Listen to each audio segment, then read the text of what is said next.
Assalamualaikum warahmatullahi wabarakatuh. Sebelumnya, izinkan kami untuk mempresentasikan hasil dari wawancara kami mata kuliah manajemen strategik yang di mana kami melakukan evaluasi dan perencanaan terhadap eh, usaha UMKM, di mana ini adalah usaha catering yang dimiliki oleh salah satu teman kami. Sebelumnya, untuk lebih jauh, kita kenalan dulu ke beberapa anggota kami. Itu ada terdiri dari empat, yaitu ada saya sendiri sebagai Muhammad Lutfi Rahman, dan ada Mas Hakim, ada Mas Bibi, dan Mas Bintang. Lanjut. Nah, di pembahasan kali ini kita akan membawakan 5 bab sesuai dengan yang diminta oleh mata kuliah ini, di mana kita akan membahas tentang profil dan orientasi, analisis lingkungan eksternal dan internal, kemudian formulasi dan rekomendasi strategik, dan yang terakhir adalah rencana implementasi dan evaluasi. Masuk ke bab pertama, di mana kami memiliki latar belakang dari bisnis ini adalah menjelaskan sejarah Arasta Food yang berdiri tahun 2019, di mana waktu COVID 2019 dulu itu mengalami krisis keuangan dan krisis banyak orang di PHK oleh perusahaan. Kemudian ibu dari salah satu teman kami ini berencana untuk membangun suatu catering agar menjadi usaha atau pendapatan tambahan untuk keluarganya. Dan visi misi yang dimiliki oleh perusahaan ini atau usaha ini adalah menjadi usaha catering rumahan terpercaya yang menghadirkan hidangan berkualitas higienis dan bercita rasa rumah bagi setiap acara masyarakat serta tumbuh menjadi penggerak ekonomi keluarga dan lingkungan sekitar. Nah, ini ada misinya itu ada 5, menyediakan produk catering, tumpeng, dan lain sebagainya dengan kualitas rasa dan kebersihan konsisten, memberikan pelayanan pemesanan yang mudah, ramah, tepat waktu bagi pelanggan, mengembangkan variasi menu secara berkelanjutan sesuai kebutuhan dan tren pasar, memberdayakan tenaga kerja lokal sebagai bagian dari kontribusi sosial ekonomi, dan yang terakhir ada membangun usaha yang tumbuh serta secara bertahap namun berkelanjutan. Nah, ini ada evaluasi dari pernyataan visi misi yang sudah saya sebutkan tadi, di mana ada nilai indikator, terus elaborasi tujuan organisasi, gambaran cara mencapai tujuan, sasaran utama, target terukur. Nah, ini untuk penjelasan lebih detailnya nanti mungkin bisa dibaca sendiri atau baca masing-masing. Langsung saja untuk menghemat waktu, ini kita masuk ke pembahasan bagian proses bisnis utama, di mana eh, prosesnya itu ada penerimaan pemesanan, kemudian pesanan itu akan diproses dan melakukan rincian pembelian bahan baku, terus proses produksi, kemudian pengemasan, lalu pengiriman, serta pembayaran. Nah, pembayaran ini mungkin nanti bisa dilakukan di awal sesuai dengan hasil wawancara kami, atau bisa dilakukan DP sebelum melakukan pemesanan. Nah, ini untuk yang terakhir di bab 5 itu ada struktur organisasi dan job deskripsinya, di mana di usaha ini memiliki 4 posisi, yaitu pemilik usaha sebagai owner yang mengelola keuangan, menerima pesanan, menentukan menu, mengawasi kualitas, serta mengambil keputusan strategik. Terus ada kepala dapur, di mana yang mengkoordinasi proses masak, memastikan resep dan rasa konsisten. Terus ada tim produksi dan packing dan tim pengantaran. Nah, sebelum itu saya lupa menjelaskan bahwa perusahaan ini itu sudah berjalan dari 2019 dan hingga kini sudah mulai ada ingin pembangunan lebih lanjut untuk membangun tempat tersendiri, jadi bukan home industry lagi dan sudah memiliki lebih dari 4 karyawan. Mungkin bisa dilanjutkan oleh teman saya. Baik, selanjutnya yaitu bab 2 yaitu analisis lingkungan eksternal yang dimana analisis lingkungan makro atau pendekatan pastel memiliki 6 faktor utama yaitu politikal, yang kedua ekonomi, yang ketiga ada sosial, yang keempat teknologi, yang kelima itu environmental, atau yang keenam atau yang terakhir yaitu legal. Untuk analisisnya sendiri yaitu ada program KUR, daya beli pulih, tren hajatan, terus bisnis di IG atau marketplace. Yang environmental yaitu tuntutan kemasan ramah lingkungan. Dan yang terakhir yaitu wajib ada sertifikat P- PIRT atau Plat Halal. Selanjutnya yaitu ada analisis struktur industri, yaitu quarter five force, atau yang pertama yaitu persaingan antar pesaing, kemudian daya tawar beli, ancaman pendatang baru, dan daya tarik pemasok, ancaman produk substitusi. Kemudian ada kesimpulannya yaitu industri catering, rumahan tergolong persaing tinggi dengan barir to entry rendah sehingga diferensiasinya yaitu rasa khas pelayanan kemasan menjadi kunci bertahan.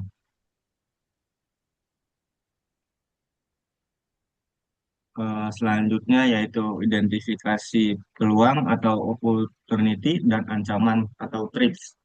Untuk peluangnya sendiri ataupun opportunity sendiri yaitu optimasi lebih lanjut kanal digital yang sudah aktif di Instagram atau WhatsApp melalui otomisasi chatbot dan konten yang lebih konsisten. Yang kedua yaitu program bantuan UMKM pemerintah. Yang ketiga tren permintaan catering untuk acara kantor dan komunitas. Dan yang terakhir yaitu peluang kerja sama dengan event organizer atau gedung acara sebagai mitra tetap.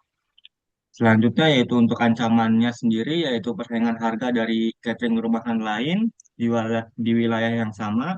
Dan yang kedua fluktuasi kenaikan harga bahan pokok yang menekan margin keuntungan.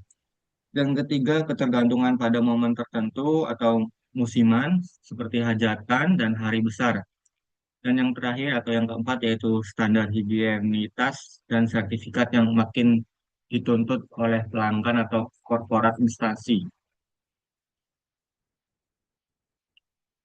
Untuk bab 3 sendiri atau analisis lingkungan internal, yang di sini ada lima fungsi utama, yaitu yang pertama adalah pemasaran, yang kedua ada SDM, dan yang ketiga itu ada keuangan, dan yang keempat operasi atau produksi, yang kelima organisasi dan manajemen.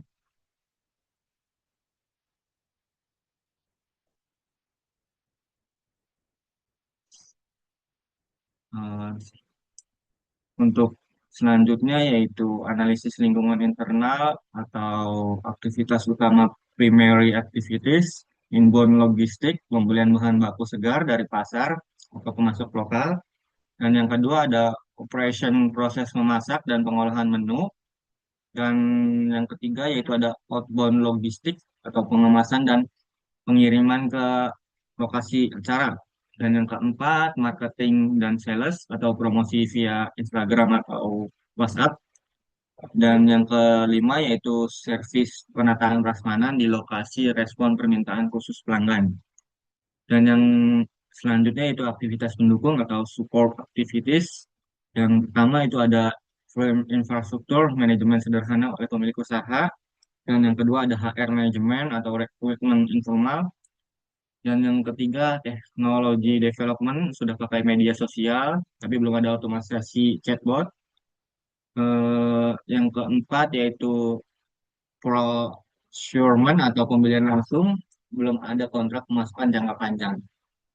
Oke, selanjutnya yaitu akan dilanjutkan oleh teman saya.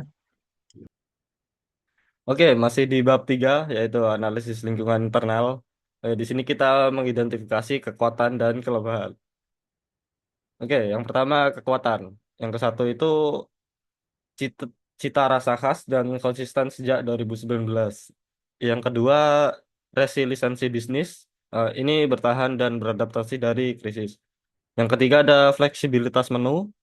Yang keempat ada hubungan pelanggan erat berbasis kepercayaan atau loyal customer. Yang kelima ada kanal promosi digital digital aktif seperti di Instagram dan Story WA. Lanjut ke kelemahan. Yang pertama di sini ada layanan WA masih manual, belum ada chatbot atau respon chatbot, dan ini responnya masih lambat. Yang kedua ada kapasitas produksi terbatas. Yang ketiga pembukuan atau keuangan masih sederhana, belum profesional. Yang keempat, ketergantungan tinggi pada pemilik untuk mengambil keputusan. Yang kelima, belum ada sertifikasi resmi. Oke, di sini masuk ke bab 4 yaitu formulasi dan rekomendasi strategi berbasis artificial intelligence. Oke, yang poin pertama formulasi strategi matriks SWOT. Oke, di sini untuk strategi SO, strengths dan opportunity, di sini manfaatkan cita rasa khas, loyalitas pelanggan, dan kanal digital yang sudah aktif untuk ekspansi lewat kerjasama EO atau gedung acara serta paket langganan catering. Oke, selanjutnya weakness dan opportunity. Integras, integrasikan chatbot WhatsApp pada nomor penjualan yang sudah ada agar respon pemesanan lebih cepat dan otomatis. Manfaatkan pelatih, manfaatkan pelatihan UMKM, UMKM pemerintah untuk sertifikasi dan pembukuan. Selanjutnya ada strategi strength dan threat, yaitu gunakan keunggulan rasa, fleksibilitas, fleksibilitas menu, dan kanal digital. Yang ini sudah berjalan untuk bersaing harga tanpa mengorbankan kualitas. Lalu yang terakhir ada weakness dan threat, threat otomatisasi layanan pemesanan chatbot dan perbaikan manajemen keuangan agar tidak kalah bersaing di masa fluktuasi bahan baku. Selanjutnya ada EVAS. Oke, di sini faktor eksternal peluang digitalisasi pemasaran dengan bobot 0,20, rating 4, dan skor 0,8. Selanjutnya ada program bantuan UMKM. Di sini ada bobotnya 0,15, rating 3, dan skor 0,45. Selanjutnya ada tren permintaan catering acara. Di sini bobotnya 0,15, rating 4, dan skornya 0,60. Selanjutnya ada persaingan harga antar catering. Bobotnya di sini 0,20, rating 2, dan skor 0,40. Selanjutnya ada fluktuasi harga bahan baku. Bobotnya 0,15, rating 2, skor 0,30. Yang terakhir ada tuntutan sertifikasi dan higienitas. eh, di sini bobotnya 0,15, rating 3, dan skor 0,45. Bisa, ya, masuk ke bab selanjutnya. Nah, di sini faktor internal. Cita rasa cita rasa khas dan konsisten. Di sini bobotnya 0,20, rating 4, dan skor 0,60. Loyalitas pelanggan di sini bobotnya 0,15, rating 4, dan skor 0,60. Selanjutnya ada kanal promosi digital. Di sini bobotnya 0,10, rating 4, dan skor 0,40. Selanjutnya ada fleksibilitas menu. Bobotnya 0,10, rating 3, dan 0,30. Selanjutnya ada otomatisasi pemesanan, bobotnya 0,15, rating 2, dan skornya 0,30. Kapasitas produksi terbatas di sini bobotnya cuma 0,15, rating 2, dan 30. Manajemen keuangan tetap sama. Jadi total total bobot 1 dan skor 2,80. Dengan skor EVAS 3.00 ini dan EVAS 2,80, posisi Arasta Food berada di kuadran atau growth pada matriks SWOT 4K, eh, yaitu mendukung strategi pengembangan pasar dan penetrasi pasar secara bertahap. Selanjutnya masuk ke Blue Ocean. Di sini untuk aksi eliminate atau penerapannya yaitu menghilangkan proses respon pemesanan manual yang lambat dan tidak konsisten. Selanjutnya ada reduce. Di sini mengurangi biaya kemasan mewah yang tidak esensial bagi pelanggan rumahan. Selanjutnya ada raise, meningkatkan kecepatan respon pemesanan lewat chatbot dan personalisasi menu sesuai kebutuhan pelanggan. Selanjutnya ada aksi create, itu menciptakan layanan baru, pakai paket catering, siap saji digital dengan pemesanan otomatisasi via chatbot WhatsApp, tracking tracking pemesanan dan sistem berlangganan untuk pelanggan korporat atau kantor. Masuk ke poin 4,2 yaitu rekomendasi strategi berbasis AI. Yang pertama, chatbot pemesanan menjadi prioritas utama, yaitu integrasi chatbot di nomor WA penjualan. Yang kedua ada AI untuk konten pemasaran biasa seperti iklan. Untuk toolsnya di sini Canva, AI Compute, Strategi. Yang ketiga ada prediksi permintaan. Ini analisis data pesanan historis di spreadsheet plus ditambah dengan AI untuk prediksi musim ramai agar stok bahan lebih efisien. Oke, masuk ke poin rekomendasi strategi fungsional berbasis artificial intelligence. Oke, yang pertama di sini ada fungsi untuk pemasaran. Rekomendasinya di sini adalah chatbot WhatsApp untuk otomatisasi respon pemesanan. Yang kedua ada fungsi keuangan. Rekomendasinya yaitu aplikasi pembukuan berbasis AI seperti buku warung Kaledo untuk pencatatan otomatis otomatis dan laporan keuangan sederhana. Fungsi keempat operasi. Rekomendasinya yaitu aplikasi prediksi kebutuhan bahan baku berbasis riwayat pesanan. Fungsi SDM, rekomendasinya di sini AI untuk penjadwalan kerja tim produksi secara otomatis sesuai volume pesanan. Terakhir di bab 5, bagaimana kita akan mengeksekusi rencana tersebut dan mengukurnya.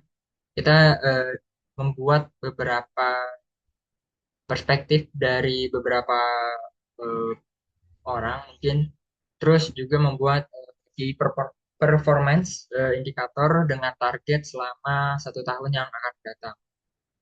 Dari pandangan yang pertama sebagai financial, untuk KPI-nya peningkatan omset bulanan dalam jangka 1 tahun naik 20-30% dari baseline. Dan yang kedua, pada pandangan customer, untuk KPI-nya waktu respon chatbot dibandingkan dengan manual. Targetnya selama setahun ke depan, respon chatbot kurang dari 5 menit dibanding dengan berjam-jam membalas chat secara manual. Dan yang ketiga, yaitu customer, jumlah pelanggan baru per bulan dengan target sampai tahun depan yaitu minimal mendapat 5 pelanggan baru per bulan. Dan yang keempat, untuk proses internal, pada KPI-nya tingkat otomatisasi pemesanan dengan target setahun ke depan yaitu minimal 60% pertanyaan terjawab otomatis selama per 6 bulan. Dan yang terakhir, untuk pertumbuhannya, pandangan pertumbuhannya pada KPI-nya, pelatihan tim dan sertifikasi, harapannya untuk setahun ke depan satu pegawai terlatih dan memiliki sertifikasi PERT. Oke, masuk ke slide selanjutnya yaitu target kita atau KPI dalam setahun ke depan. Itu eh, salah bacanya. Tolong ulang. Oke, masuk ke slide selanjutnya yaitu rencana aksi pemetaan waktu atau mungkin disebut roadmap. Pada aktivitas yang pertama, implementasi chatbot atau WA bisnis ini coba diimplementasiin atau direncanakan dalam kurun waktu 1 sampai 4 bulan bersamaan dengan pengurusan sertifikasi PIRT atau halal selama 1 sampai 4 bulan. Kemudian optimasi kualitas konten Instagram dan WA Story dilaksanakan dalam rancangan 1 bulan. Lalu pelatihan pembukuan digital dan chatbot dilaksanakan selama 1 bulan di bulan ketiga dan bulan keempat. Lalu uji coba paket langganan catering kantor itu dilaksanakan selama 1 bulan juga di bulan kelima sampai ke-6. Dan yang terakhir yaitu evaluasi dan penyesuaian strategi atau review KPI itu di bulan ke-7 sampai bulan ke-12. Harapannya dalam setahun ke depan itu peningkatan omset 20% sampai 30%, respon pelanggan di bawah 5 menit melalui chatbot, dan juga minimal 60% pertanyaan rutin terjawab secara otomatis. Lalu hambatannya juga diharapkan memiliki waktu atau mungkin hilangnya waktu yang terbatas dan gap-gap dalam teknologi. Dan juga mitigasinya pengguna chatbot gratis yang mudah di setup dan pelatihan bagi satu pegawai khusus untuk mengoperasikan sistem administrasi. Lanjut ke slide berikutnya. Ada beberapa hambatan yang kami lihat dan coba kami solusikan. Ada 4 hambatan.